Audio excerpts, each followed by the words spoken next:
Russia-Ukraine war latest news. New Zelensky offensive could push Putin to the brink.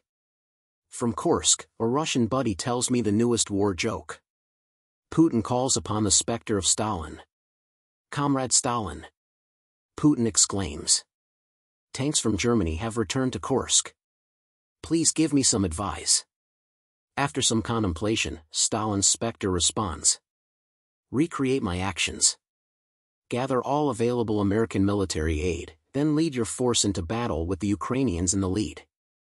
Troops of the Red Army's 1st Ukrainian Front rode American-supplied tanks and planes across the Kursk battlefield in 1943 as they moved westwards towards Berlin. Fighting Russians fewer than 50 kilometers from my friend's location today are Ukrainian forces, some of which are using vehicles supplied by Germany. The self-deprecating irony of his joke makes him laugh. The city administration is a hub for thousands of refugees who come here for housing and food vouchers, he informs me. It's fairly structured and organized. Volunteers from the area are distributing aid in large numbers. Looters are the main source of fear for the evacuees.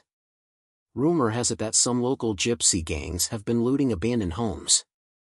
Everyone is holding their breath for our magnificent, valiant army to arrive and settle the mess.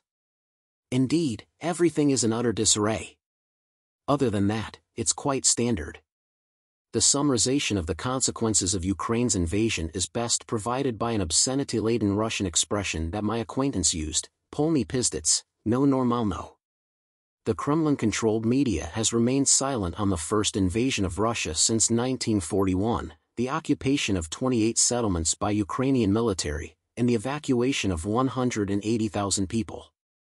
Kommersant, the Russian version of the Financial Times, has covered the invasion extensively on its front page, criticizing the local government and the army in an unfiltered manner. An elderly man tells Kommersant that the defense ministry is full of crazy corruption and that no one there is worthy of the legendary status of Zhukov or Rokossovsky, two Soviet commanders from World War II. As a result of daily incarceration of generals, the general public naturally wonders, what were you thinking, going to war with somebody like them in charge? According to an evacuee from close to Sudza, the largest town under Ukrainian occupation, we don't get any information at all from the television and the local authorities. They tell us everything is under control and nothing extraordinary is happening. Although I've heard that Sudza is under Ukrainian flags, my Ukrainian relatives have contacted me to inform me of this. Since last year's Wagner mutiny, it has dealt Putin the greatest blow to his idea of authority. Images of Putin and his top security officials leading what the Kremlin refers to as an anti-terror operation have been airing on state TV, while regular Russian troops have flooded Kursk.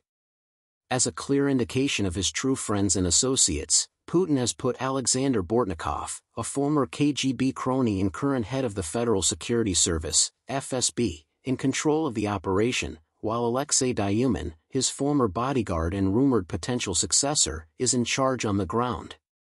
The Federal Security Service, FSB, not the armed forces, is leading the resistance against the Ukrainians. The goal of Kiev is to depose Putin, according to Volodymyr Zelensky, whose government was remarkably quiet and operationally secure during the first week of the Kursk incursion. According to Zelensky, Putin's final chapter will be at Kursk. Is it possible that the raids on Kursk and Belgorod will cause Putin's authority to crumble?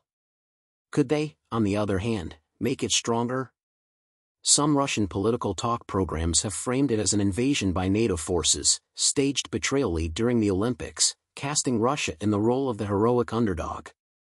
We can be completely sure of one thing, that this operation was not the initiative of Zelensky but of his Western curators, broadcasted this weekend by the fiery TV propagandist Vladimir Solovyov. This whole discussion about peace is absurd. German tanks, American fighting vehicles, and mercenaries from all those countries are attacking us on our own soil. We are under attacking from NATO. Our response must be really serious according to our own military policy. Following this, Solovyov and his guests continued in a style that his viewers would recognize, discussing the possibility of destroying cities in Ukraine and Western capitals. but propagandists like Solovyov have convinced a sizable portion of the Russian people that the Kursk attack is a major escalation by NATO, which means that further bloodshed and a fresh effort to topple Zelensky's rule are necessary. Putin downplayed the likelihood of peace talks by citing the Kursk raid. What kind of conversations can we have with those who indiscriminately attack civilians and civilian infrastructure, he asked, putting his usual tone deafness to the next level of irony.